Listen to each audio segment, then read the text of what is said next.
Assalamualaikum warahmatullahi wabarakatuh.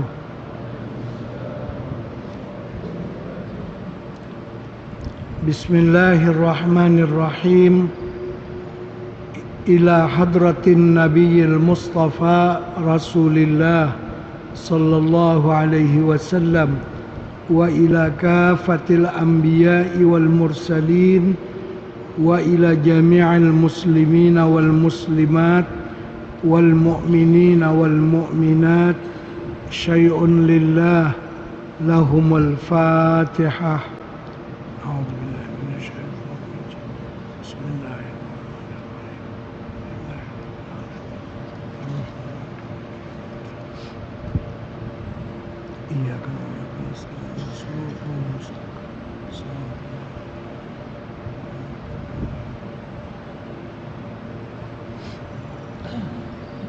Bismillahirrahmanirrahim. Alhamdulillahi rabbil alamin. Nahmaduhu wa nasta'inuhu wa nastahdihi wa nastarshiduhu wa nu'minu bihi wa natawakkalu alayhi wa na'udzu bihi min syururi anfusina wa min sayyiati a'malina. Allahumma salli wa sallim wa barik ala sayyidina wa maulana Muhammad wa ala alihi wa sahbihi ajma'in wa man tabi'ahum bi ihsanin ila yaumiddin. Subhanaka la ilma lana illa ma 'allamtana innaka antal alimul hakim. Rabbi shrah li sadri wa yassir li amri wahlul 'uqdatam min lisani yafqahu qawli. Bismillahi ma syaa Allah, la quwata illa billahi ma syaa Allah. Kullu ni'matin minallahi ma syaa Allah. Al khairu kulluhu biyadillah ma syaa Allah. La yasrifu su'a illallah. Allahumma ya muallima Adam wa Ibrahim, allimna ma yanfa'una wa zidna ilma warzuqna fahma. Nas'aluka fahman nabiyyin wa hifzal mursalin wa ilhamal malaikatil muqarrabin wahdina bihidayatil arifin wansur alaina min khazaini rahmatika ya arhamar rahimin. Amma ba'd. Yang dikasihi Al-Fadhil Ustaz Pengusi Majelis dan Tuan Pengusi Masjid Sultan Iskandar serta ahli jatangkuasa dan juga Tuan Pengarah Urusan Galeri Ilmu Tuan Haji Muhammad Yusri dan semua staf dan semua yang hadir, tuan-tuan dan puan-puan rahimakumullah. Alhamdulillah, bersyukur kita ke hadrat Allah Subhanahu wa taala, di mana dengan limpahan rahmat dan karunia daripadanya, taufik dan hidayah daripadanya, di pagi yang mulia ini dapatlah kita bersama-sama beriktikaf di masjid ini dan di hari yang mulia ini, yaitu hari Jumat, dan sambil pula kita mengadakan daurah ataupun pengajian dengan tajuk yang paling mulia, yaitu tajuk manusia yang sempurna, yaitu kekasih kita Nabi Muhammad sallallahu alaihi wasallam. Yaitu kita bersama-sama untuk menatapi dan mengkaji sebuah kitab yang ada di hadapan kita semua, yaitu Asy-Syama'il Al-Muhammadiyah, yaitu akhlak Nabi kita Muhammad sallallahu alaihi wasallam yang diambil dari bab yang ke-10 daripada juzuk yang kedua kitab Sayrus Salikin fi Suluki Maslakil Muttaqin, yang dimana kitab tersebut adalah terjemahan dan tambahan kepada kitab Lubab Ihya Ulumuddin yang dikarang oleh Imam Al-Ghazali rahimahullahu ta'ala.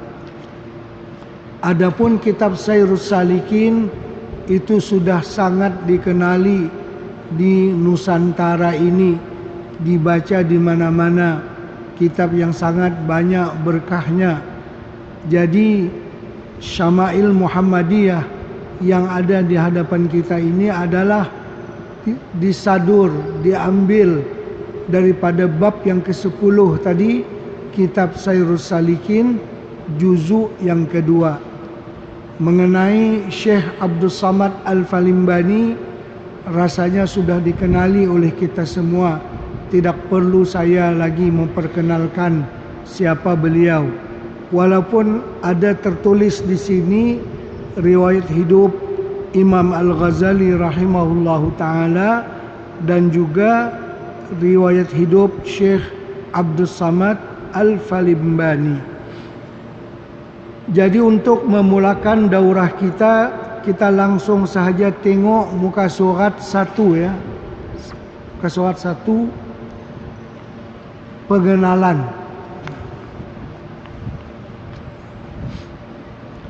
Ini suatu keterangan pada menyatakan pengajaran Allah Subhanahu wa ta'ala akan kekasihnya dan pilihannya, yaitu Nabi Muhammad sallallahu alaihi wasallam, dengan disebutkannya dalam Al-Quranul Karim. Artinya dalam pengenalan ini muallif kita nak sebutkan bahawa Nabi kita Muhammad sallallahu alaihi wasallam itu langsung mendapatkan bimbingan daripada Allah Subhanahu wa taala dalam kehidupannya. Tak ada siapa yang campur tangan dalam hal ini. Nabi kita langsung mendapatkan pimpinan daripada Allah Subhanahu wa taala. Karena itu Nabi kita adalah seorang yang al-ummi. Apa al-ummi? Tidak pandai membaca dan tidak pandai menulis. Tapi ulama sehebat manapun di bawah tapak kaki baginda Rasulullah sallallahu alaihi wasallam. Namun Nabi kita tidak pandai membaca, tak pandai menulis. Apakan lagi nak jadi seorang pujangga, ahli sastra, tidak. Wa ma 'allamnahu asy-sya'ra wa ma yanbaghilah. Kami tidak mengajarkan kepada Muhammad akan syair.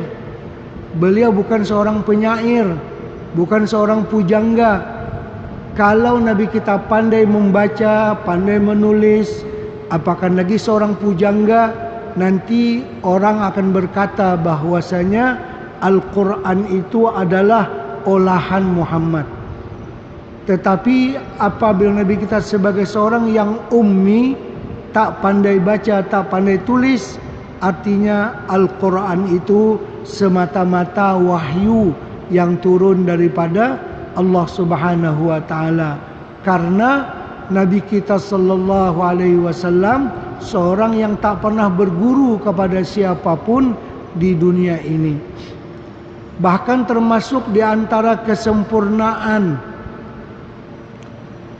keikhlasan dakwah Nabi kita Muhammad SAW, Allah Subhanahu wa taala mematikan anak-anak Nabi semuanya sebelum baginda meninggal dunia, kecuali Fatimah saja, yaitu yang meninggal dunia 6 bulan setelah Nabi kita wafat. Yang lain semua meninggal dunia sebelum Nabi kita meninggal dunia. Kenapa? Untuk menyempurnakan keikhlasan baginda dalam dakwah. Artinya Nabi kita dalam dakwah tak ada langsung kepentingan untuk keluarga dan anak cucunya. Karena itu mereka dimatikan sebelum Nabi kita meninggal dunia. Ini satu kehebatan baginda Rasulullah sallallahu alaihi wasallam. Begitu juga dalam syama'il. Kan Nabi kita tak pernah berguru kepada siapapun. Lahir dalam keadaan yatim. Pak dia tak ada. Setelah 2 bulan ibunda Nabi mengandung, ayahanda beliau meninggal dunia. Bermakna dalam pendidikan Rasulullah SAW, ayahnya tak campur tangan. Begitu juga datuknya Abdul Muttalib pun tak campur tangan. Hanya sekejap saja boleh memelihara baginda.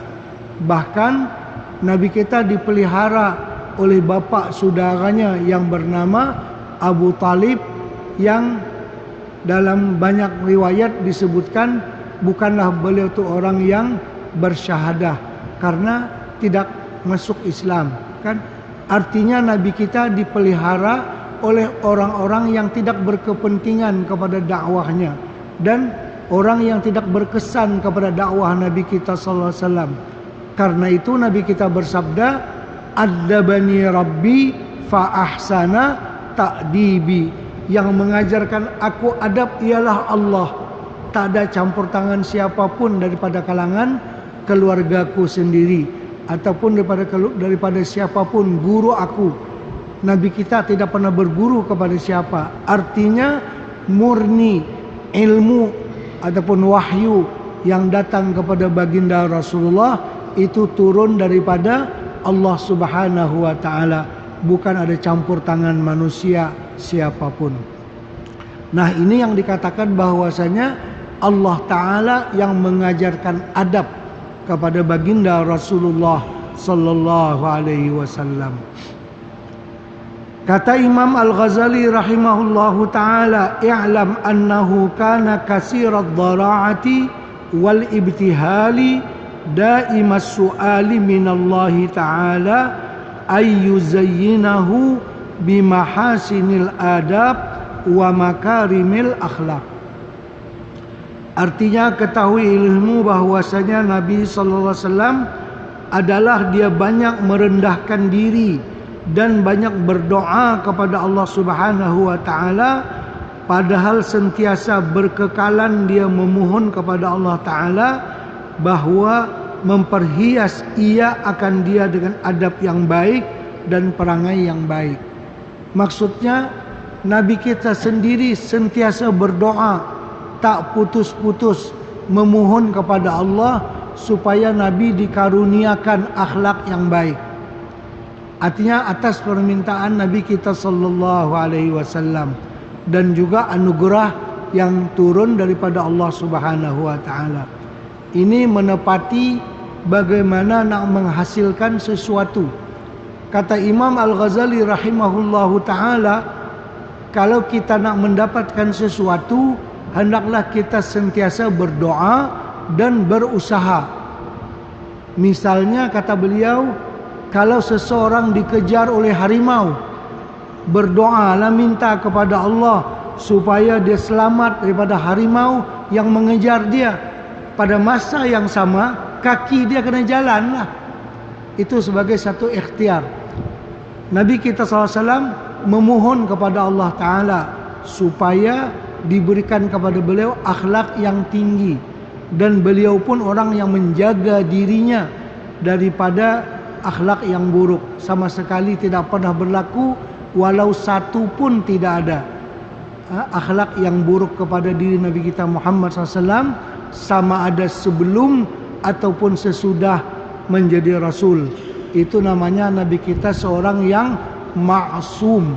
Ma'sum, terpelihara daripada perbuatan dosa. Apakah sebelum menjadi Rasul, apakah lagi setelah menjadi Rasul. Maka dia bersabda dalam doanya itu, Allahumma hassin khalqi wa khuluqi.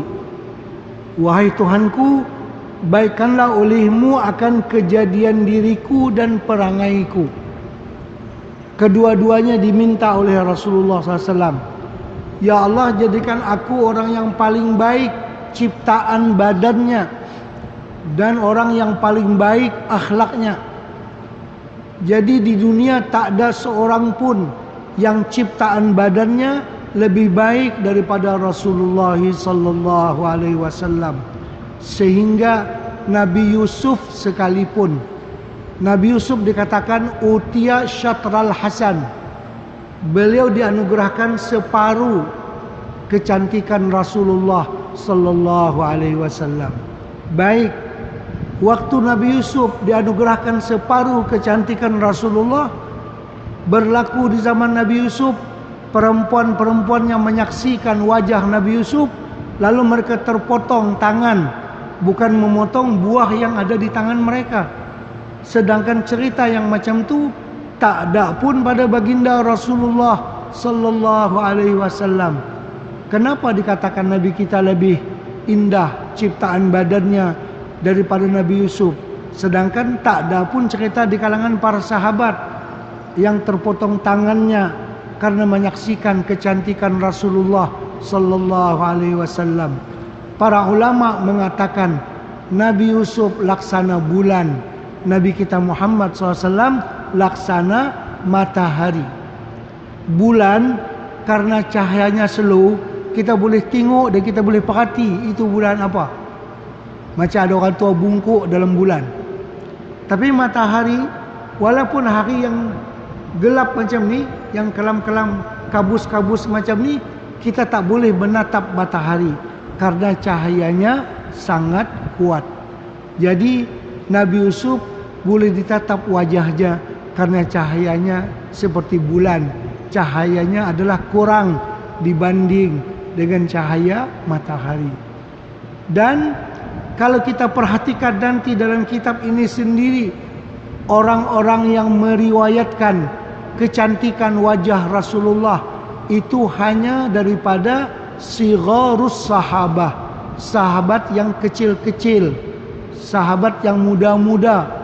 Adapun sahabat yang tua-tua seperti Sayyidina Abu Bakar, Sayyidina Umar dan seterusnya, mereka tak dapat menyebutkan sifat wajah Rasulullah. Kenapa? Karena mereka sendiri tak dapat nak menatap wajah Nabi yang sangat bersinar itu. Bila cuba nak angkat tengok, dia tunduk balik. Macam kita nak tengok matahari lah, tengok kalah balik. Begitulah para sahabat yang tua-tua, mereka tak dapat nak menatap wajah Rasulullah sallallahu alaihi wasallam. Adapun kanak-kanak di kalangan sahabat, budak-budak di kalangan sahabat, budak-budak ni mereka beranilah. Mereka tak tahu adab sangatlah, tengok jeging kepada muka Nabi biasalah. Tapi kalau sahabat yang besar-besar tengok sikit tunduk. Mereka tak berani menantang wajah Nabi sallallahu alaihi wasallam. Karena itu orang-orang yang mensifatkan kecantikan wajah Rasulullah bukan daripada sahabat yang tua-tua, tapi daripada kalangan sahabat yang masih budak-budak di zaman Nabi sallallahu alaihi wasallam. Itu di antara sebab kenapa wajah Nabi hanya dapat disifatkan oleh kanak-kanak di kalangan sahabat Rasulullah sallallahu alaihi wasallam. Yakni baikan olehmu zatku dan sifatku, yakni baikan akan zahirku dengan mengerjakan ibadat yang zahir, dan baikan batinku dengan mengerjakan ibadat yang batin. Dan Allah Ta'ala telah memperkenankan doanya dan menyempurnakan akan dia dengan firman-Nya, ud'uni astajib lakum. Maksudnya doa Nabi memohon kepada Allah untuk menjadi orang yang tercantik di kalangan makhluknya, terbaik ibadat zahirnya, dan juga terbaik budi pekertinya adalah telah dikabulkan oleh Allah Subhanahu wa ta'ala. Boleh tolong baca sikit?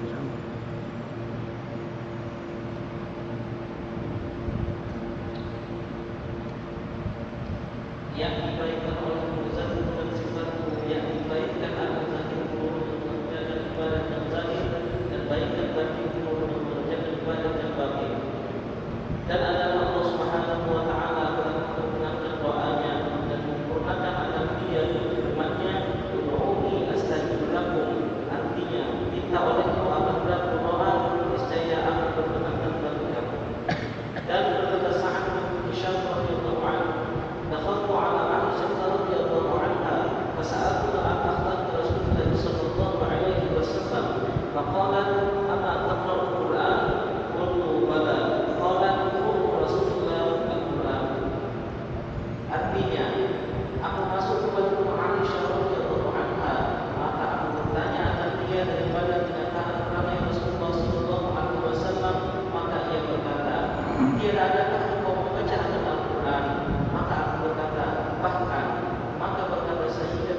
Aisyah radhiyallahu anha, ramai Rasulullah sallallahu alaihi wasallam itu yang disebut oleh Allah Subhanahu wa taala dalam Al-Qur'an, seperti firman Allah Subhanahu wa taala, wa innaka la'ala khuluqin 'adzim, dan bahwa sesungguhnya engkau wahai Muhammad mempunyai akhlak yang sangat-sangat mulia.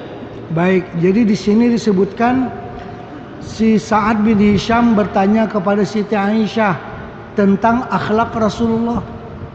Aisyah mudah saja menjawab. Apa kata Siti Aisyah radhiyallahu anha? Engkau bacakah Al-Quran? Ya, saya baca. Nah, bila engkau sudah membaca Al-Quran, semua perintah Allah yang dalam Quran sudah dilaksana oleh Rasulullah, dan semua larangan Allah semua ditinggalkan oleh Rasulullah SAW. Jadi Al-Quran itu ialah akhlaknya Rasulullah Sallallahu Alaihi Wasallam. Artinya apa-apa perintah dalam Al-Quran itu semuanya sudah dijunjung oleh Rasulullah SAW. Apa-apa larangan dalam Al-Quran semuanya telah ditinggalkan oleh Rasulullah SAW. Jadi Nabi kita itu Al-Quran yang hidup. Al-Quran itu kan catatan ya, tulisan. Tapi pelaksanaannya, praktiknya ialah akhlak Rasulullah Sallallahu Alaihi Wasallam. Artinya tidak ada satupun perintah Allah yang Nabi kita tinggalkan, dan tidak ada satupun larangan Allah yang dibuat oleh Rasulullah Sallallahu Alaihi Wasallam. Terus. Dan lagi bahwasanya Allah Subhanahu wa taala mengajar adab yang baik kepada Rasulullah sallallahu alaihi wasallam dalam Al-Qur'an dengan firman-Nya, "Qulil hamdu wa amru bil 'urfi wa a'rid 'anil jahilin."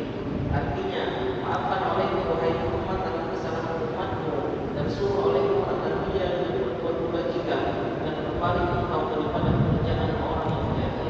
Kan perintah yang seperti ini semuanya sudah diamalkan oleh Rasulullah SAW. Terus. Dan lagi firman Allah Subhanahu wa taala, "Wasbir 'ala ma asabak, inna dzalika min 'azmi al-umur." Artinya, dan bersabarlah atas segala yang menimpamu, sesungguhnya yang demikian itu adalah daripada perkara-perkara yang tidak dilakukannya. Dan lagi firman Allah Subhanahu wa taala, "Wala man sabara wa ghafara inna dzalika min 'azmi al-umur." Artinya, dan orang yang sabar dan memaafkan, sungguh perbuatan yang demikian itu adalah daripada perkara yang hendaknya diambil berat. Dan lagi firman Allah Subhanahu wa taala, "Fa'fu 'anhum wasfah, innallaha yuhibbul muhsinin." Artinya, maka maafkan olehmu daripada kesalahan manusia, dan ampuni akan dia, karena bahwasanya Allah Subhanahu wa taala itu amat kasih dengan orang yang berbuat kebajikan. Artinya perintah yang seperti itu semuanya sudah dilaksanakan oleh baginda Rasulullah Sallallahu Alaihi Wasallam. Terus lagi. Dan lagi firman Allah Subhanahu wa taala, "Innallaha ya'muru bil 'adli wal ihsani wa ita'i dzil qurba wa yanha 'anil fahsya'i wal munkari wal baghi." Artinya, sesungguhnya Allah menyuruh berbuat adil, berbuat baik, dan memberi bantuan kepada kaum kerabat, dan melarang daripada melakukan perbuatan mungkar dan kezaliman. Dan lagi kata Imam Al-Ghazali rahimahullahu taala, "Walamma usirat ba'iyatuhu wa syuddat yaminuhu yawma Uhudin, faja'ala yamsahu dama 'an wajhihi wa yaqulu, kaifa yuflihu qaumun ghadabu wajha nabiyyihim bid-dami wa huwa yad'u ila rabbihim, fa anzalallahu laysa laka min al-amri syai', ta'diban lahu 'ala dzalik." Artinya, dan tatkala dibincangkan oleh orang kafir akan pimpinan Rasulullah sallallahu alaihi wasallam yang di hadapan, dan dilupakan akan darinya pada hari peperangan Uhud, maka Nabi sallallahu alaihi wasallam menyapu akan darah kepada mukanya, padahal ia berkata, betapa dapat kemenangan kaum yang mengumpulkan mereka itu akan luka hati mereka dengan darah. Artinya kejadian dalam peperangan Uhud. Sewaktu perang Uhud, gigi taring Nabi kita patah. Yang depannya gigi seri dipanggil, yang dua sebelah kanan sebelah kiri itu gigi taring patah, mungkin kena batu yang dilempar oleh musyrikin, dan luka di pelipis Nabi SAW sampai Nabi kita menyapu darah daripada mukanya, sambil Nabi kita bersabda, macam nak marah lah juga sikit, macam mana suatu kaum akan beruntung mereka melukai muka Nabi mereka dan mengalir darah. Nabi kita macam nak marah lah.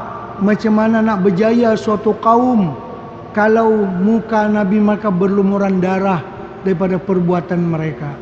Baik, bila Nabi kita bercakap demikian, langsung mendapatkan teguran daripada Allah Subhanahu wa taala. Terus maka Allah Subhanahu wa taala menurunkan dengan ayat, "Laisa laka minal amri syai'."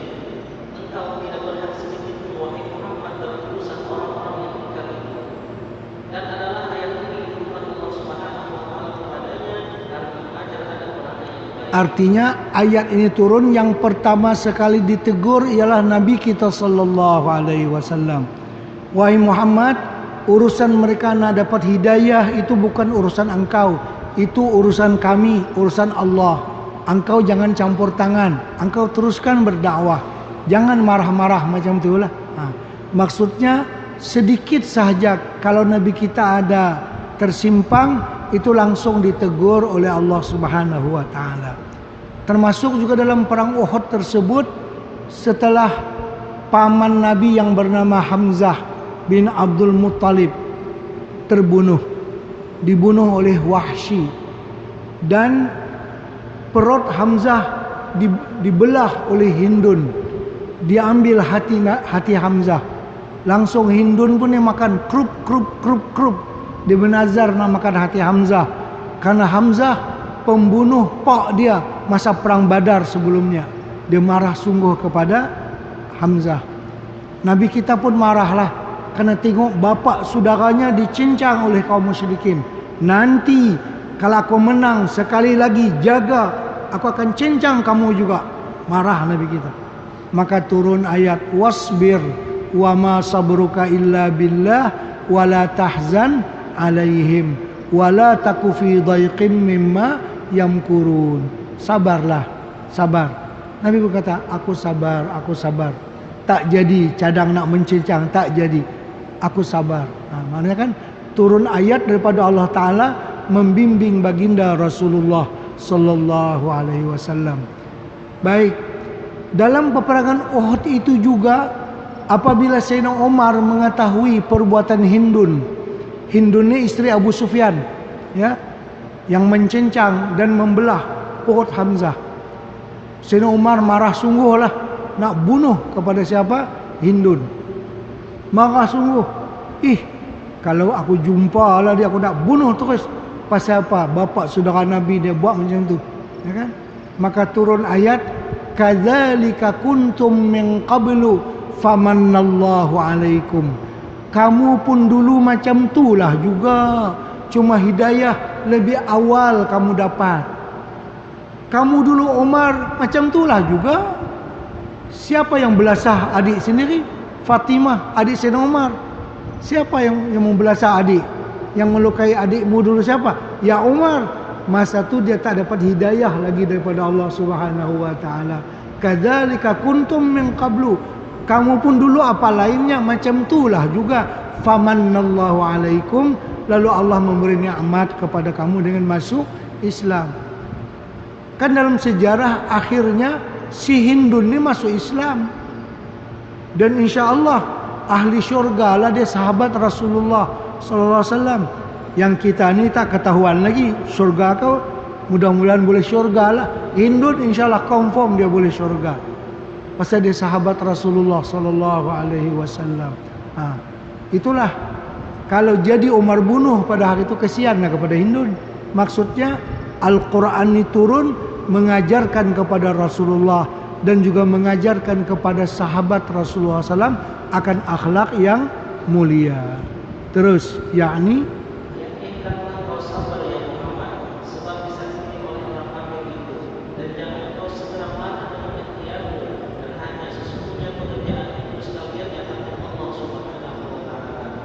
Maka tiada bagi suatu pekerjaan yang tiada bagi kebutuhan melainkan ilmu dari Allah Subhanahu wa taala. Maka akan bersyukur atas yang itu, yaitu perbuatan Allah Subhanahu wa taala, supaya jadi kau sabar dan pahala sabar itu berapa banyak yang tiada boleh ditinggalkan, seperti firman Allah Subhanahu wa taala, innallaha as-sabiruna ajrahum bighairi hisab. Artinya sesungguhnya orang yang bersabar saja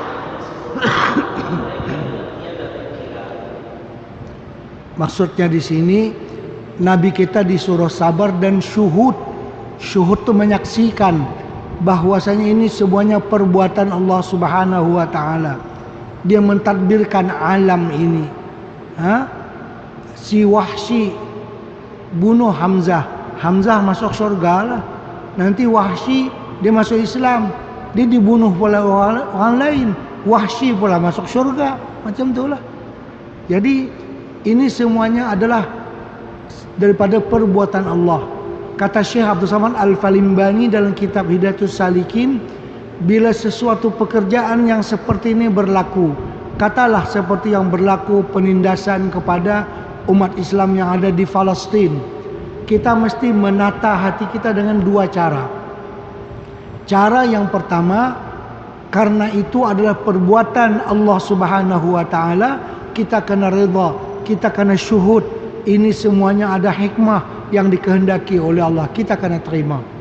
Tapi oleh karena perbuatan itu penindasan daripada orang-orang Yahudi kepada orang Palestin, itu kita ingkarilah. Itu perbuatan yang zalim, memandang kepada perbuatan manusia Yahudi tadi. Tapi memandang kepada hakikatnya, itu adalah kita syuhud perbuatan Allah, maka kita pun terimalah.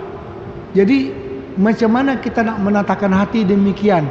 Karena sebenarnya Allah Subhanahu wa taala mahu menganugerahkan kepada orang Palestin tempat-tempat yang istimewa dalam syurga. Itu maka dijadikan ada orang kafir yang macam tu membunuh mereka. Rupa-rupanya yang Allah kehendaki orang Palestin diberikan satu tempat yang tinggi-tinggi nanti dalam syurga. Kalau tak ada Yahudi itu tak bunuhlah mereka. Jadi mereka terbunuh sebab Allah Ta'ala menghendaki tempat yang istimewa kepada orang-orang Palestin yang ada di sana. Maka diciptakanlah orang Yahudi sebagai pembunuh mereka. Itu syuhud hati kita kepada perbuatan Allah. Adapun memandang itu perbuatan si Yahudi itu, kita mesti marahlah. Karena ini penindasan, ini kezaliman. Tak boleh berlaku sedemikian. Jadi ada dua cara pandang. Satu pandang syuhud kepada perbuatan Allah. Yang kedua memandang itu perbuatan manusia. Adapun perbuatan Allah kita kena terima dan kita kena serah ilmunya kepada Allah Subhanahu wa taala. Adapun kita pandang kepada perbuatan manusia, itu kita mengingkari yang demikian. Begitulah juga Nabi kita diajarkan.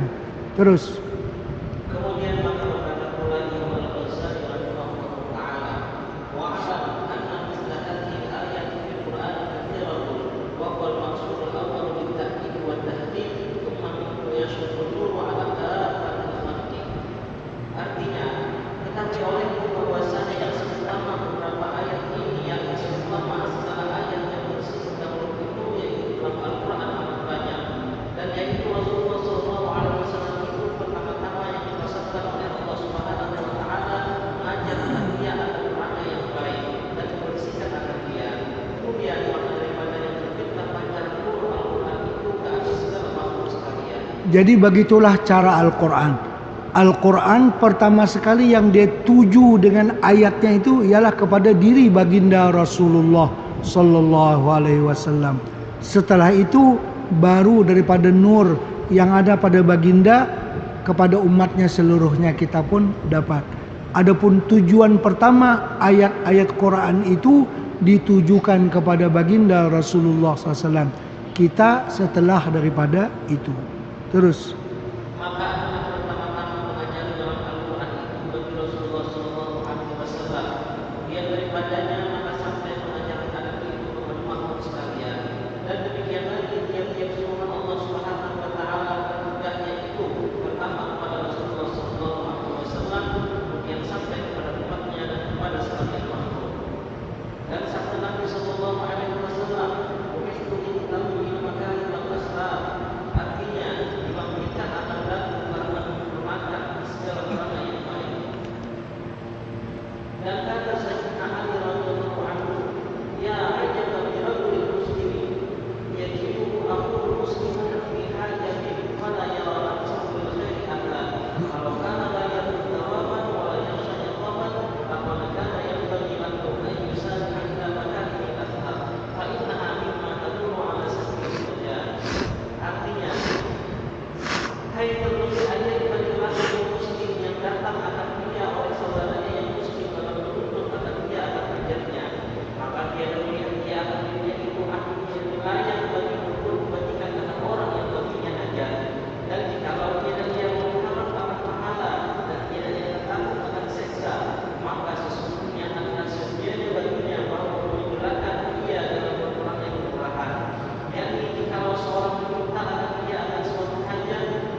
Maksud perkataan Sayyidina Ali ini, akhlak yang baik itu kepunyaan manusia seluruhnya.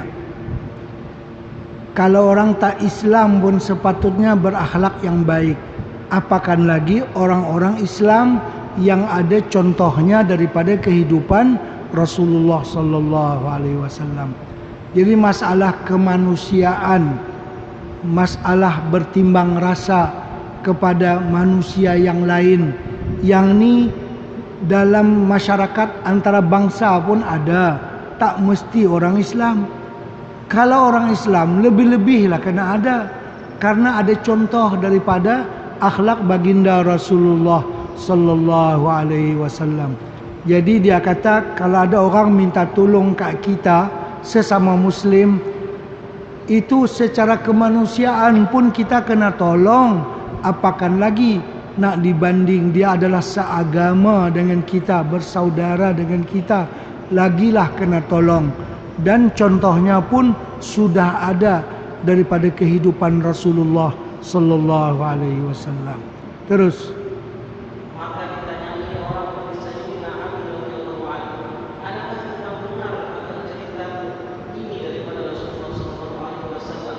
Maka jawab Sayyidina Ali radhiyallahu anhu, bahkan dan aku dengar pula yang seperti daripadanya itu, yaitu negara dan mendatangkan Rasulullah sallallahu alaihi wasallam kepada tawanan daripada negeri Turki. Maka berdiri seorang perempuan yang muda daripada tawanan itu. Maka berkata dia kepada Rasulullah sallallahu alaihi wasallam, ya Muhammad, adakah engkau ingat bahawa engkau lepaskan anak-anakku daripada tawanan ini, supaya jangan diabaikan oleh orang Arab anak-anakku, karena aku anak membunuh daripada kaumku, dan bahwasanya anak bapakku daripada orang yang murah lebih baik ramainya, dan adalah dia meliharakan kebinasaan orang dan melepaskan tawanan, dan mengenyangkan orang yang lapar dan memberi makan akan jamuan, dan memberi salam akan orang yang tiada dia merupakan seorang meminta suatu hajat daripadanya sekali-kali. Akulah anak orang yang baik ramainya, yang murah hati, yang berlemah hati. Maka sabda Nabi sallallahu alaihi wasallam bagi perempuan yang muda itu dengan katanya, baik, di sini pernah kejadian di zaman Nabi sallallahu alaihi wasallam, yaitu anak kepada Hatim At-Ta'i. Hatim At-Ta'i dia menjadi raja di zaman jahiliyah. Walaupun dia hidup di zaman jahiliyah, tapi akhlaknya hampir semua akhlak-akhlak orang Islam. Pemurah, pemaaf, kemudian berbuat baik kepada orang lain, semua akhlaknya elok-elok. Cuma masa tu agama Islam tak ada lagi, tapi akhlaknya akhlak yang baik. Nah, anak kepada Hatim At-Ta'i ini termasuk di antara yang tertawan dalam suatu peperangan. Dia minta ke Rasulullah SAW, wahai Muhammad, dia kata, boleh tak engkau tolong lepaskan aku dari tawanan ini, karena orang tua aku dulu begini sifatnya. Sifat-sifat itu semua akhlak yang baik yang ada dalam Islam, cuma orangnya saja tak Islam, karena masa itu Islam belum lagi sampai ke sana. Maka Nabi kita pun belas kesian kat dia, lepaskanlah perempuan ini, karena mengenangkan jasa orang tuanya yang berakhlak baik. Nabi kita bersabda, kalau orang tuamu Islam, kami ucapkan rahimahullahu ta'ala. Tapi dah dia bukan Islam, daklah. Tapi dia sebenarnya telah berakhlak dengan akhlak orang Islam, walaupun dia bukan sebagai seorang Islam, karena agama Islam pada waktu itu belum sampai lagi kepadanya. Maksudnya akhlak yang baik ini adalah kepunyaan orang Islam, walaupun kadang-kadang ditunjukkan oleh orang lain yang bukan Islam. Kita orang Islam lebih-lebih lagi kena berakhlak dengan akhlak yang baik. Terus maka sabda Nabi sallallahu alaihi wasallam perempuan yang muda itu berkatanya, ya jariyah, hadhihi sifatul mu'minina haqqan, wa kana abuki musliman atarhamna alaihi, fadlu alaiha, fadlu anha, fa inna abaha kana yuhibbuka fillah. Hai jariyah, sifat yang engkau sebut ini yaitu sifat orang yang mukmin yang sebenarnya. Kalau ada bapakmu itu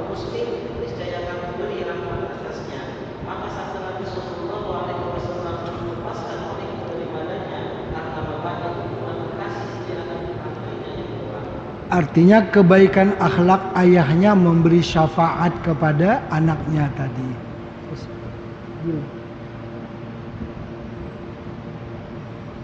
Dan sabda Nabi sallallahu alaihi wasallam, "Alladzi nafsi bi yadihi la yadkhulul jannata illa hasanul akhlaq."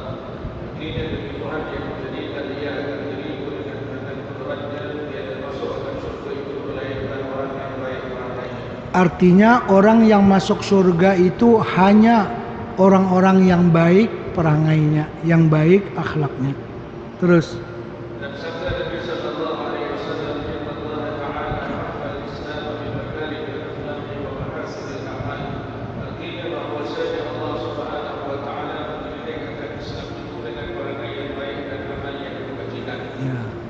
Dan setengah daripada perangai yang baik itu yaitu seperti yang disebutkan oleh Imam Al-Ghazali rahimahullah taala Ya. dalam katanya, Ini contoh-contoh akhlak yang baik. Terus wa min zalika "Min dzalika husnul mu'asharati wal qarabah as-salihah wa dinul janibi wa badlul ma'ruf wa it'amut ta'am wa ifsha'us salam wa 'iyadatul marid wa 'iyadatul marid al-muslim marran kana aw fajiran wa tashmi'u janazati al-muslim wa husnul jiwari liman jawarta musliman kana aw kafiran wa tawqiru lish-shaybati al-muslim wa ijabatu ta'am wa du'a'u 'alayhi wal 'afwu wal islah wa bayna an-nas والجود والكرم والسماحة والابتداء بالسلام والذب عن الضيف والعفو عن الناس. Artinya dari setengah daripada perangai yang baik dan amal yang baik itu yaitu husnul muasyarah, yakni baik kelakuan bercampur dengan sahabat. baik kelakuan bercampur dengan sahabat, artinya senang berkawan dengan orang. Itu termasuk akhlak orang Islam. Dia senang nak ditemani dan dia pun suka berteman dengan orang lain. Itu dipanggil husnul muasyarah. Terus Dan karamus sami'ah yakni orang perangai. ya. Dan dinul janib yakni merendahkan diri. Dan badlul ma'ruf yakni memperingatkan seorang kebajikan. Dan it'amut ta'am yakni memberikan orang makan makanan. Dan ifsha'us salam yakni membanyakkan memberi salam kepada seorang yang berdapat dengan dia. Dan 'iyadatul marid al-muslim barran kana aw fajiran yakni ziarah agar orang yang sakit yang muslim sama ada yang saleh atau fasik. Dan Tashbih. تشريع جنازة المسلم يعني حتى الجنازة orang non-muslim. Dan husnul jiwari liman jawarta musliman kana aw kafiran yakni kebaikan perangai anak orang yang berkampung atau anak dia dengan dia sama ada orang yang sekampung dengan muslim atau kafir. Orang yang sekampung ini bahasa lama. Orang yang sekampung itu bahasa sekarang tetangga ataupun jiran. Dalam kitab ini diguna bahasa orang yang sekampung dengan engkau. Artinya jiran ataupun tetangga. Musliman au kafiran, sama ada dia orang Islam atau orang kafir. Tetangga kita ada 3 macam. Ada tetangga yang punya 3 hak. Ada tetangga yang punya 2 hak. Ada tetangga yang punya 1 hak. Yang punya 3 hak, tetangga itu seagama dengan kita dan dia adik-beradik dengan kita. Itu 3. Dia tetangga kita, seagama dan adik-beradik. Yang 2 hak, dia tetangga kita dan dia sesama agama dengan kita, Muslim. Yang punya 1 hak, dia tetangga kita walaupun dia orang yang bukan Islam. Dia ada hak berjiran dengan kita. Terus إكرام للشيبة المسلم يعني من تعظيم المسلم يقول dan إجابة الدعاء والدعاء عليه يعني memperkenankan orang yang memanggil. ikramu dzisyaibatil muslim, menghormati orang yang sudah beruban di kalangan kaum muslimin. Orang yang ada ubannya ada syafaat, mesti dihormati lebih karena dia orang tua, ya kan? Bukanlah saya minta dihormati, tapi siapapun yang ada uban itu nampak dia sudah tua, perlu dihormat. Dalam sebuah hadis qudsi Allah Ta'ala berfirman, aku segan nak menyiksa orang yang bernama Ahmad ataupun Muhammad, karena nama itu sama dengan nama kekasih saya. Dalam Burdah ada disebutkan, bila orang tu nama Ahmad atau Muhammad, aku segan nak menyiksa. Karena namanya adalah nama kekasihku. Itu orang tua-tua dulu, nama mesti ada Muhammad dulu. Muhammad Ali, Muhammad Rusli, Muhammad Badri. Ada Muhammad dulu. Apapun Muhammad Nur kah, Muhammad Isa kah, jadi ada Muhammad dulu. Itu satu yang boleh memberi syafaat. Walaupun hadisnya dhaif, tak apalah, tapi dia boleh memberi syafaat pada hari kiamat. Yang kedua, orang yang ada uban di rambut atau di janggut. Kalau algojo sekalipun dia nak pukul orang, tengok orang tu janggut dia putih, dia pun kesian juga orang tua ni.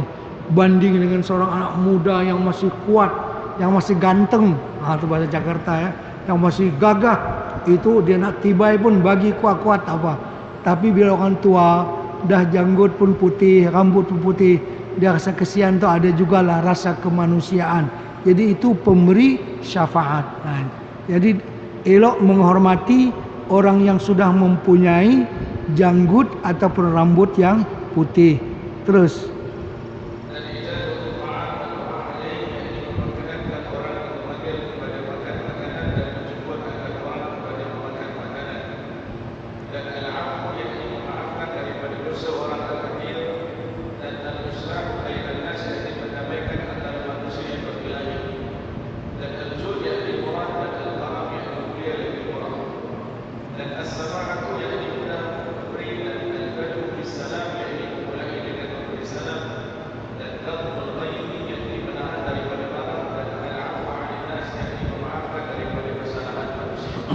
di sini dikatakan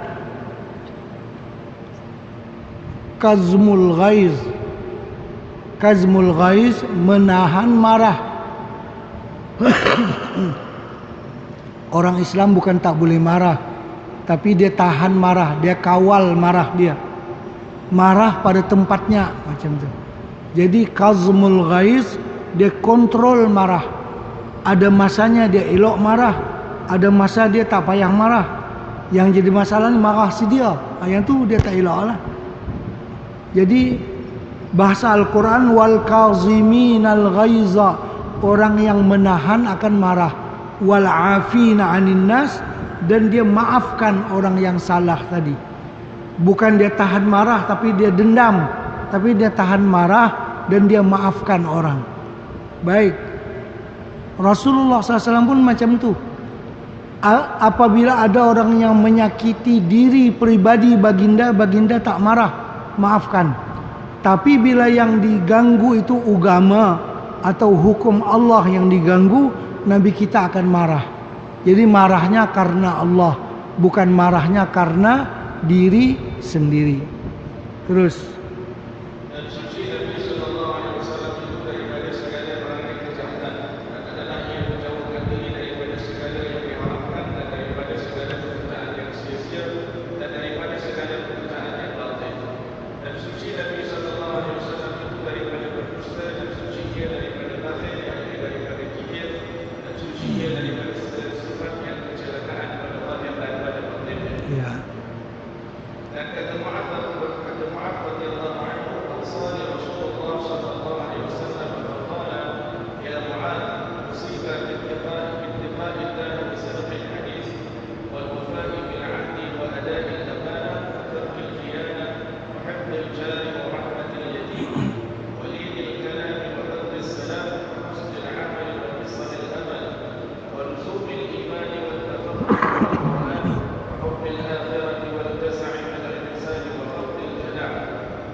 atau engkau berbuat maksiat akan imam yang adil, yakni jangan kau salahi akan raja yang adil itu, atau engkau membinasakan bumi, yakni jangan engkau membuat kebinasaan atas bumi ini.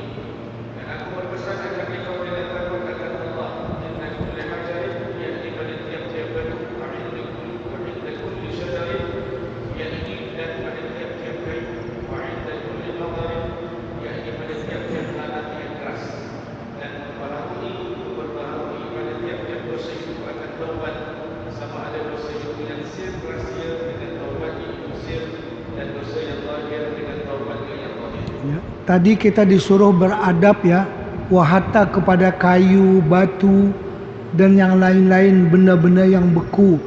Karena benda-benda yang beku ini akan menjadi saksi pada hari kiamat. Jadi kita bila membuat pekerjaan yang elok, maka kayu, batu dan semuanya ini akan jadi saksi atas keelokan kita. Contohnya bila kita azan. Di zaman Nabi SAW ada seorang pengembala yang membawa kambing ke dusun. Pengembala kambing. Nabi kita bersabda, bila engkau sampai di pedesaan, di kampung lah, tak ada siapa situ, sampai waktu sembahyang, hendaklah engkau azan dan kuat-kuat azan. Dia bertanya, ya Rasulullah, sana nak sembahyang saya sorangnya, tapi engkau kena azan kuat-kuat sehingga suaramu didengar oleh kayu, oleh batu, oleh tanah, oleh apapun yang ada di hutan itu, dan semua akan menjadi saksi atas keimananmu pada hari kiamat. Dan benda-benda yang beku ini dia bertasbih kepada Allah Subhanahu wa taala. Cuma kita tak faham bagaimana tasbih dia. Dalam kitab As-Sirajul Wahhaj disebutkan kalau ayam jantan yang berkokok itu bertasbih Subhanal Malikil Quddus ataupun Subhanal Malikil Ma'bud. Coba tonton dengarkan ayam berkokok. Tuh Subhanal Malikil Ma'bud ataupun Subhanal Malikil Quddus. Ada yang kamu faham, ada yang kamu tak faham. Jadi orang tua-tua dulu suka belah ayam jantan. Kenapa? Karena dia akan bertasbih di awal-awal pagi dan mengejutkan tuan dia. Bukan nak menyabung ayam tak. Nyabung ayam tak boleh. Tapi dia ganti kepada jam lah untuk bangunkan kita sembahyang subuh, dan dia bertasbih. Nah, jadi beradab dia kata kepada makhluk-makhluk Allah, sama ada yang beku ataupun makhluk Allah yang hidup, apapun termasuk ayam dan sebagainya. Baik, itu adalah muqaddimah dalam kitab ini. Baru kita sekarang masuk kepada fasal pertama. Fasal pertama pada menyatakan perhimpunan daripada kebajikan perangai Nabi sallallahu alaihi wasallam yang telah dihimpunkan oleh setengah ulama, dan memungut ia akan dia daripada beberapa hadis Nabi sallallahu alaihi wasallam. Dalam kitab Syama'il ini berbeza dengan kitab Syama'il yang lain. Dalam kitab Syama'il yang lain selalu didahulukan sifat-sifat badan Rasulullah sallallahu alaihi wasallam. Yang ini disebut juga tapi di akhir nanti. Dia sebutkan dulu akhlak Rasulullah sallallahu alaihi wasallam. Terus, dan berkata Imam Al-Ghazali,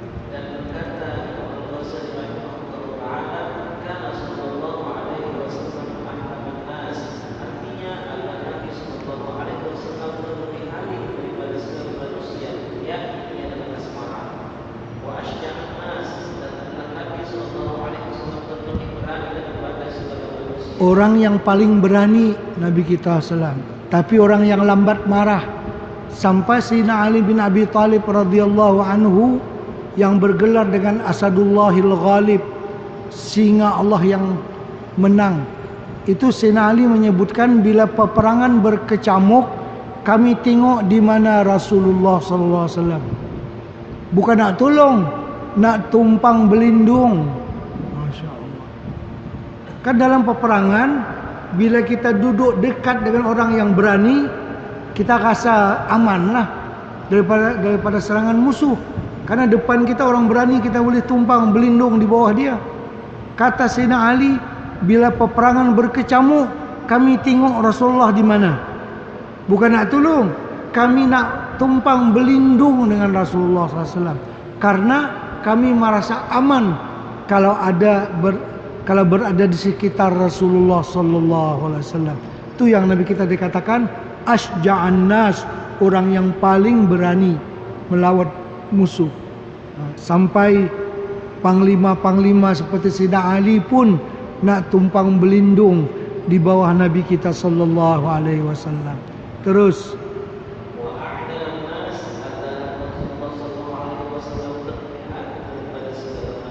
orang yang paling adil.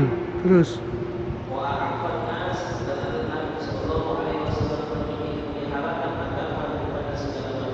ya.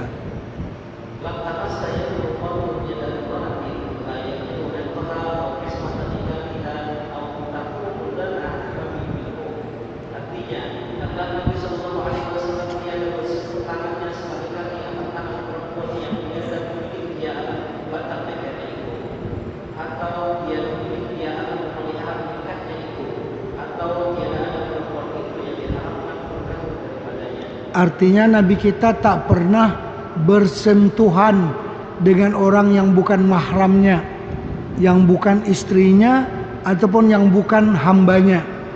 Kalau hamba kan boleh.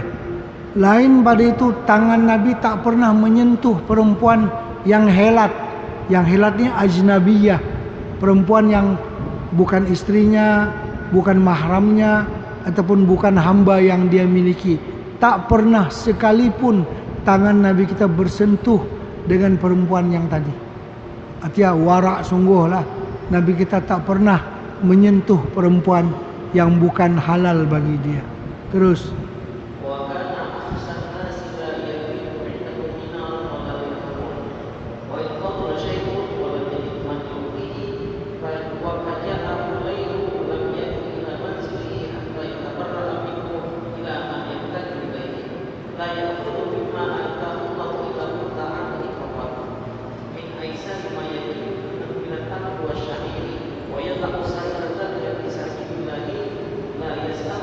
la yus'alu.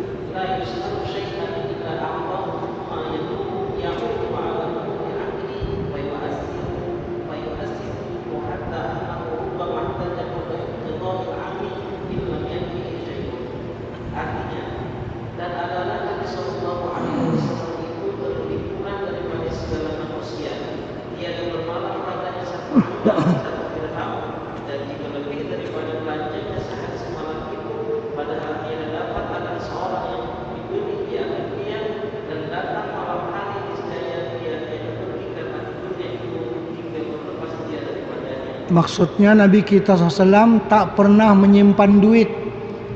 Kalau dia ada duit 1 dirham ataupun 1 dinar, dia tak boleh tidur malam tu lah, kecuali dia kena sedekah dulu.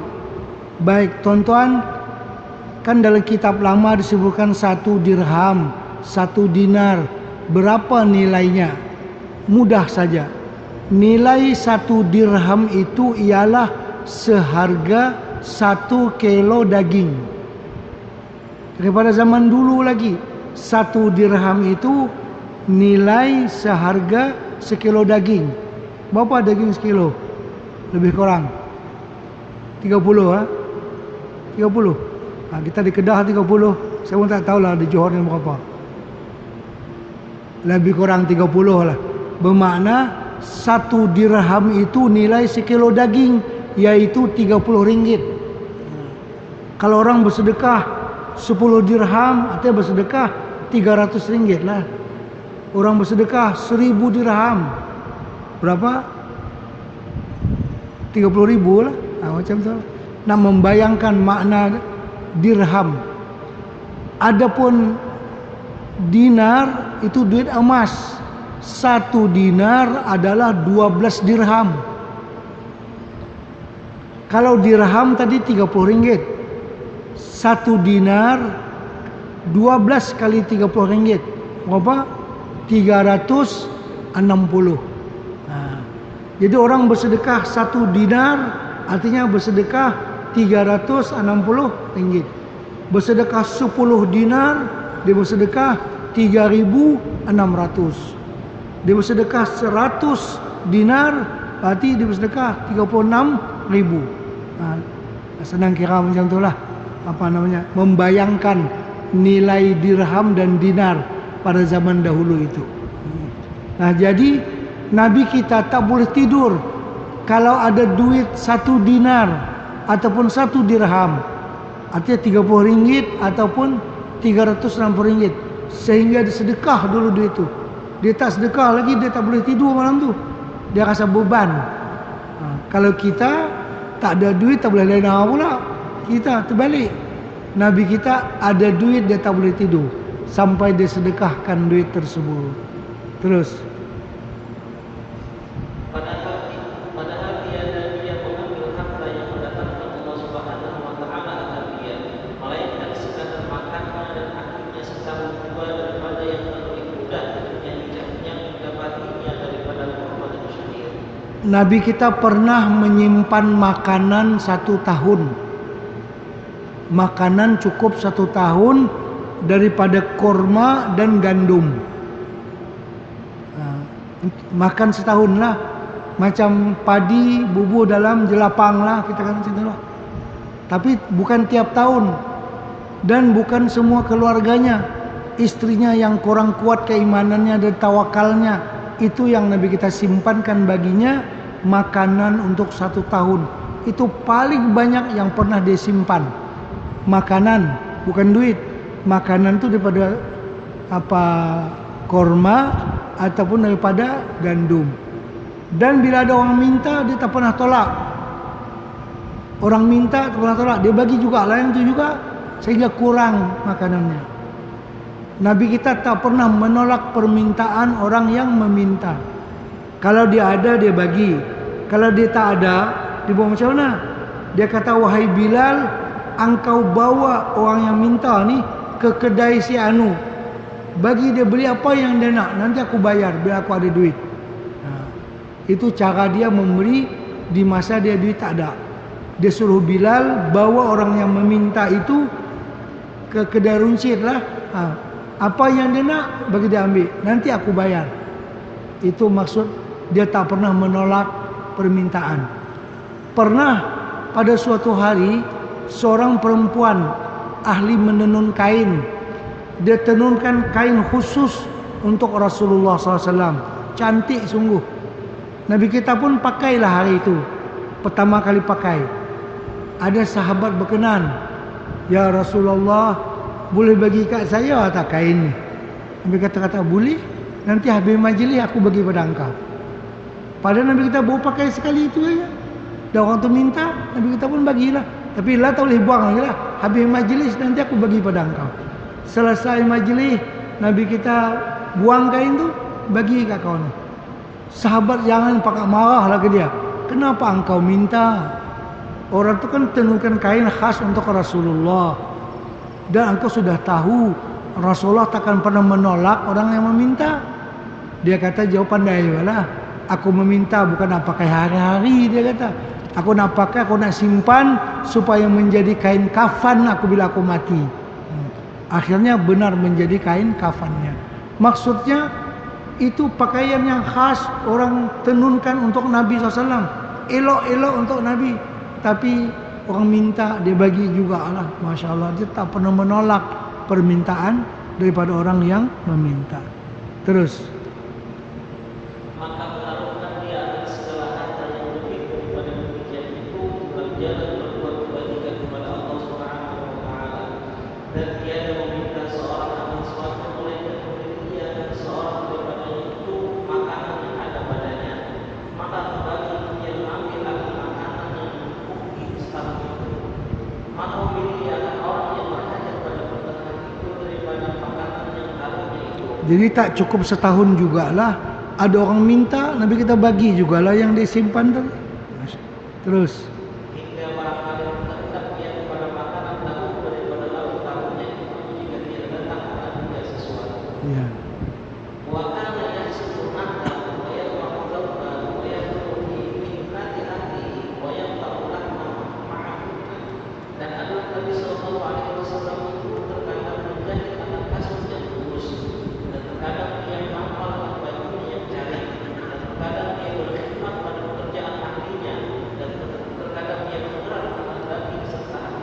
Itu sifat tawadhu'nya Rasulullah. Dia menjahit kasutnya yang putus. Dia tak suruh khadam dia jahit, dia sendiri buat. Menjahit kasut yang putus. Maknanya Nabi kita pakai kasut yang putus, yang berjahit. Dia tak rasa malu demikian. Nah, bajunya dia tambal sendiri. Dia tambal sendiri. Masya Allah. Siti Fatimah waktu malam pertama kawin, di bajunya ada 6 tambalan. Masya Allah. Itu baju pengantin. Siapa? Anak Rasulullah SAW. Di antara penghulu perempuan dalam syurga. Waktu kahwin ada 6 tambalan di baju dia. Masya Allah. Kita tak kahwin lagi pun baju elok dah. Kahwin-kahwin. Masya Allah. Lagi banyak lah. Ini akhlak Rasulullah. Tawadhu' orangnya. Dan beliau membantu keluarga di rumah. Memotong sayur, memotong daging, tolong masak di dapur, tolong basuh pinggan. Bayangkan. Tapi bila orang azan, dia akan pergi ke masjid. Ada waktu yang lapang, dia membantu keluarga. Apa keluarga dia buat, dia tolong. Memotong daging, memotong sayur, mencuci pinggan. Masya Allah. Nah, itu tawadhu'nya Rasulullah sallallahu alaihi wasallam. Terus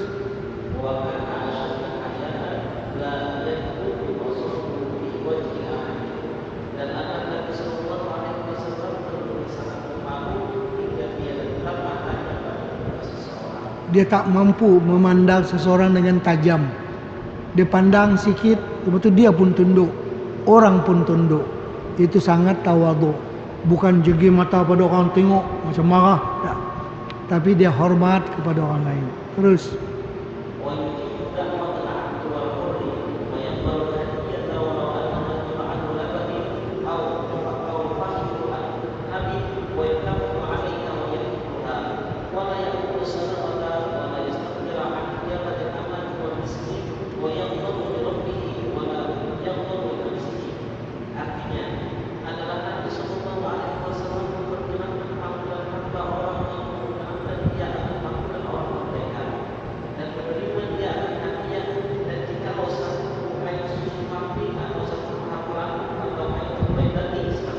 itu Nabi kita memperkenankan jemputan. Walaupun yang jemputnya hamba. Hamba orang bukan ada duit, tapi dia nak jemput Nabi ke rumah dia, Nabi kita pergi. Bukan mesti yang jemputnya orang kaya baru Nabi kita pergi. Orang yang miskin, hamba orang nak jemput Nabi SAW, Nabi kita pergi ke rumah dia. Masya Allah. Kadang-kadang Nabi kita lagi berjalan, datang seorang perempuan hamba. Ya Rasulullah, saya ada hajat dengan Tuan. Nabi kita kata, baik, nak duduk tang mana kita? Sini kah? Sila, boleh. Apa yang kamu ada hajat dengan saya, silahkan. Maksudnya senang berkira dan tawadhu'. Tidak sangat berprotokol lah macam itu. Kan? Tawadhu' sangat kepada umatnya. Jadi memperkenankan panggilan walaupun hanya seteguk air susu. Pergi jauh-jauh dijamu apa? Susu secawan lah. Secawan itu pun makan 10 orang. Bukan secawan seseorang. Nabi kita mula saja rup sikit, pusing pada orang lain. Masya Allah. Karena orang zaman dulu tidak banyak cawan. Cawan itu satu mangkuk saja untuk berapa puluh orang yang hadir dapat seorang sikit. Begitu. Dia tidak menolak jemputan orang dan tidak pilih-pilih orang. Karena dia tawadhu. Terus dan membalas dia atasnya dan memakan dia akan dia itu dan tidak memakan dia akan sedekah. ya, Nabi kita memakan hadiah, tidak memakan sedekah. Hadiah Nabi kita terima, sedekah itu maknanya zakat. Itu istimewanya baginda Rasulullah SAW. Nabi kita bersabda, saya dan keturunan saya, Habib-Habib, Said-Said, Syarifah-Syarifah, sampai hari kiamat kami tak akan makan zakat. Kami tak boleh makan zakat. Bermakna Nabi kita tak ada berkepentingan dalam dakwahnya. Bila bayar zakat jangan kepada kami, kepada orang lain. Kami tak boleh makan zakat. Sampai dikatakan pernah sekali Hasan cucu Rasulullah SAW memakan sebiji kurma yang ada di lantai rumah Rasulullah SAW. Nabi kita korek di mulut dia. Kah, suruh buang. Kenapa? Nabi kita bimbang kurma yang sebiji itu adalah mungkin daripada kurma zakat yang terjatuh di rumah dia. Budak-budak tak ada akal. Tuh dia korek mulut Hasan. Luah. Kenapa? Kita tak boleh makan zakat. Jadi dalam dakwah masa kutip duit dia tak makan. Dia tak boleh makan. Itu tunjuk keikhlasannya yang luar biasa. Terus lagi.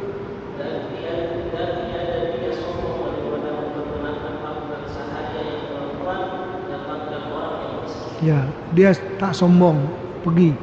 Terus.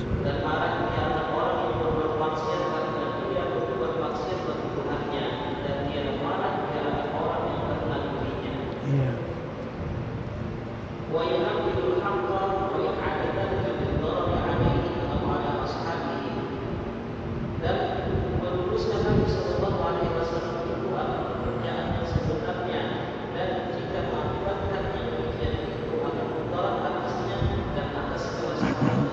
Ya.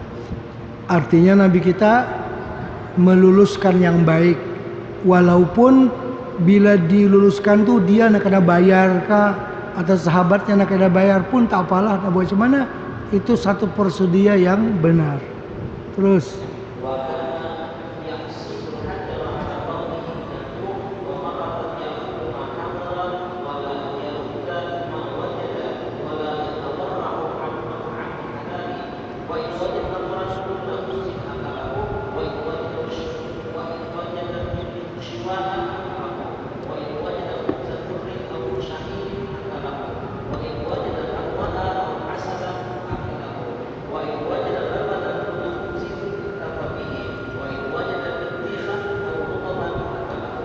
ini contoh pemakanan Rasulullah SAW.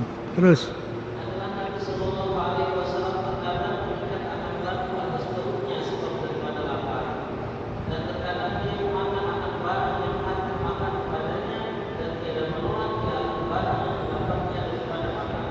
maksudnya Nabi kita mengikat perut dengan kain dan diganjal dengan batu lagi pula supaya jangan masuk angin, karena banyak hari tak makan, 2 hari 3 hari tak ada benda dimakan, maka diikatlah perut supaya jangan masuk angin. Dan Nabi kita pula bila makan apa yang ada bismillah. Kata ada roti saja, roti lah, tak ada gulai daging, tak ada sambai apa, ada roti saja makan. Ada korma saja makan. Paling senang sekali. Tak mesti roti dengan gulai, dengan apa semua tak. Apa yang ada bismillah. Kadang-kadang roti dengan garam pun makan. Cukup. Tak minta yang tak ada. Alhamdulillah. Kan senang. Keluarga dia pun senang nak menjaga dia. Tak ada kemestian. Mesti begini macam kita lah. Nabi kita ni mudah saja. Apa yang ada di hadapannya dia makan. Yang tak ada dia tak cari. Terus.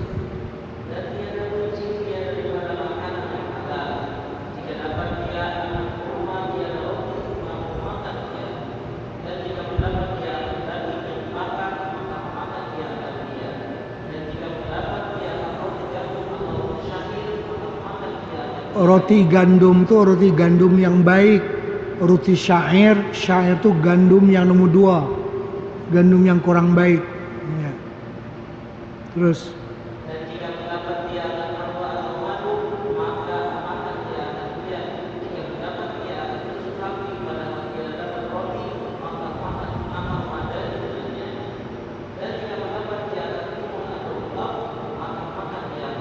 tak pilih, apa yang ada bismillah. Senang macam tu kan hidup. Kadang-kadang pada suatu hari Nabi kita bertanya kepada isteri, pagi ini kita nak makan apa? Nak sarapan apa? Isteri dia jawab, ya Rasulullah, pagi ini kita ada air sejuk saja. Nabi kita bersabda, izan ana asumu. Kalau begitu aku puasa lah hari ini. Puasa. Jadi niat puasa sunat boleh di waktu pagi sebelum gelincir matahari, dengan syarat belum ada membuat sesuatu yang membatalkan puasa. Kalau dah 2 bungkus nasi lemak, yang tu tak boleh lah, ya kan? Maksud boleh berniat puasa sunat pada pagi hari kalau dia belum mengerjakan sesuatu yang membatalkan puasa. Boleh niat puasa sunat waktu pagi. Macam lah adalah pukul 11 masih boleh lagi berniat puasa sunat.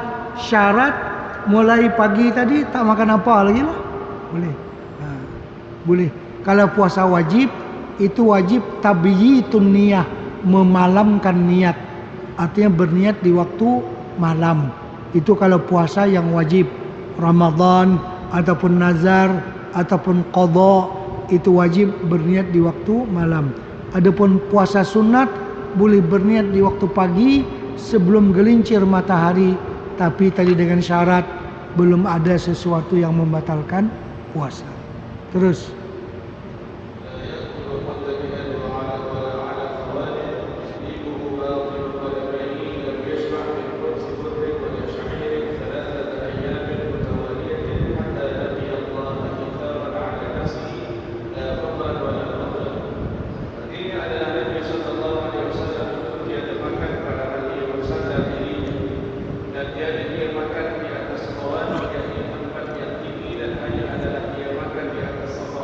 artinya Nabi kita makan tidak mau bersandar. Makan minum, makan dia tunduk. Tunduk tu tawadhu' lah, syukur kepada Allah Ta'ala.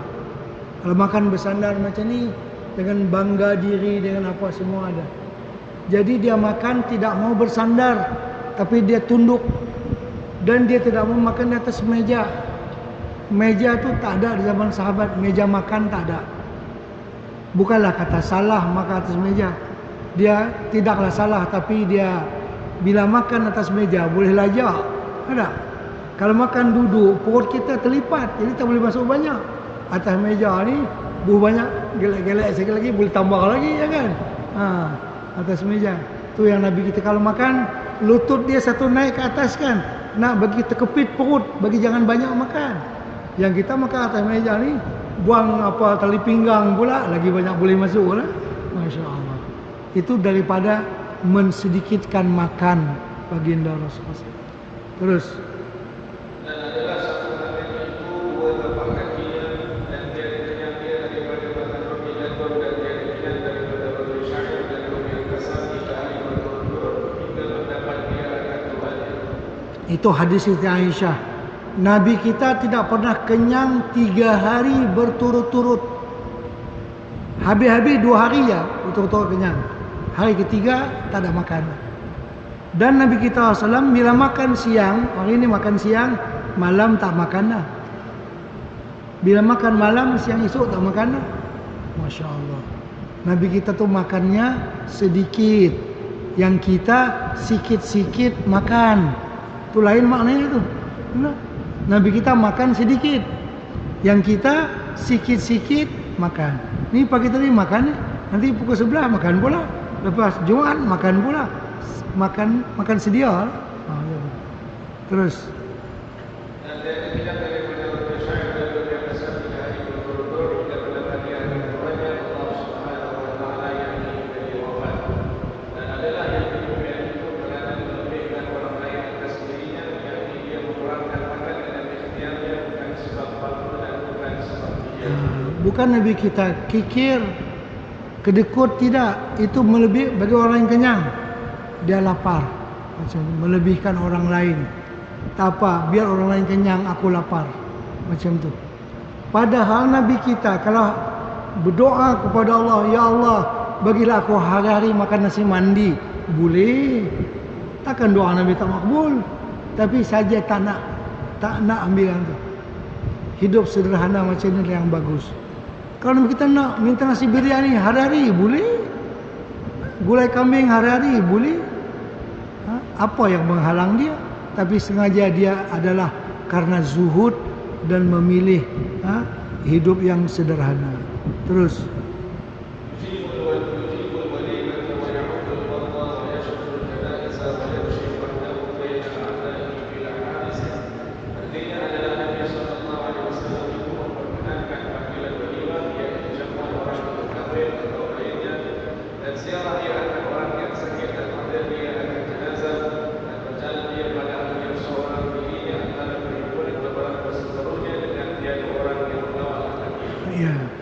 Itu termasuk akhlak Rasulullah SAW, memperkenankan jemputan, mengunjungi orang yang sakit, menyaksikan jenazah, dan berjalan sendirian tanpa ada pengawal. Apa, insya-Allah aman. Karena dia tak buat salah kepada siapa. Nak takut apa? Dia berjalan seorang-seorang dia tanpa ada pengawal. Terus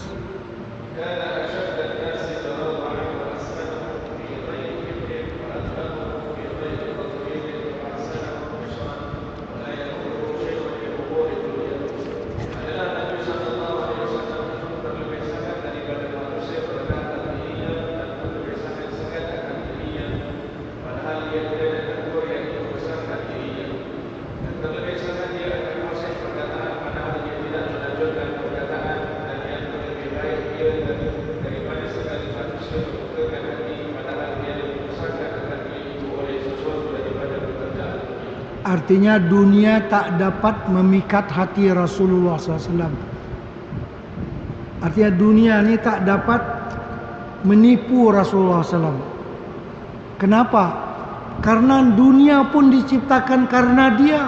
Takkan dia nak kena dengan dunia pula. Laula kama khalaqtul aflak. Kalau bukan engkau wahai Muhammad, Allah Ta'ala dah hadis kursi, aku tak cipta langit dan bumi ini. Maksudnya Nabi kita menjadi sebab kepada diciptanya langit dan bumi. Takkan dia terpengaruh dengan dunia. Dia lebih bernilai daripada langit dan bumi ini. Kan lebih-lebih lagi. Mana dia orang yang tak dapat ditipu oleh kesenangan dunia. Karena dunia pun dicipta karena dia. Takkan dia pula nak tertipu dengan dunia. Jauh sangatlah. Terus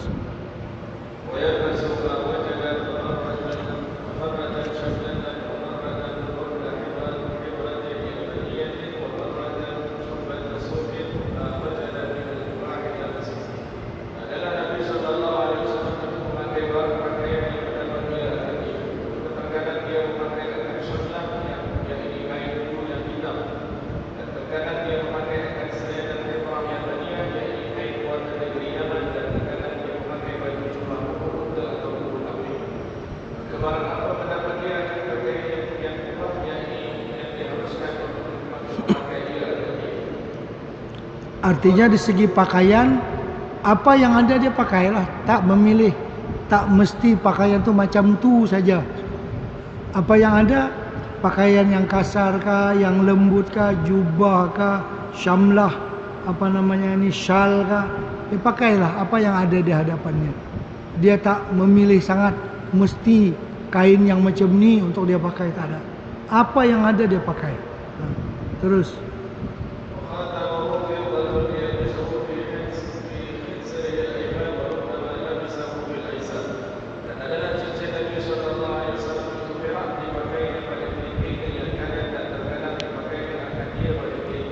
Nabi kita pakai cincin daripada perak di kelingking yang kanan. Kadang-kadang dia pakai pada kelingking yang kiri. Maksudnya bercincin tu tak masuk benda yang mewah lah. Boleh, tapi kita laki-laki tak boleh pakai emas. Dia pakai perak saja. Terus